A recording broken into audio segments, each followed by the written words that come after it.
Hey guys, back with me again in the channel. On today's video, I'm gonna show you how to overlay video on Capcut apps.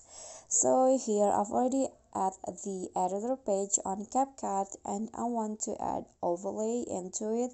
So you can just click on the overlay option at the bottom and click on add overlay.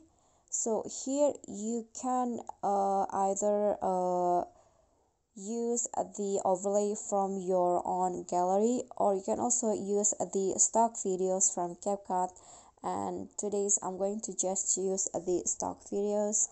And here you can just choose one of these overlay on Capcut. So I'm going to just click on this or use this overlay and click on add.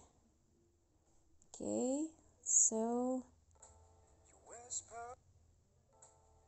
you can just put it at the top, and I'm going to just click on splice, and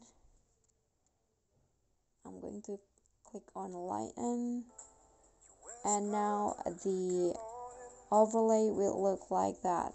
And you can just adjust the overlay to fit into the video. Okay, so I think that's all. That is how you can add overlay into your video on Capcut. I hope this video is helpful to you. Don't forget to click on like, leave a comment, and also subscribe. See you on the next tutorial. Bye bye.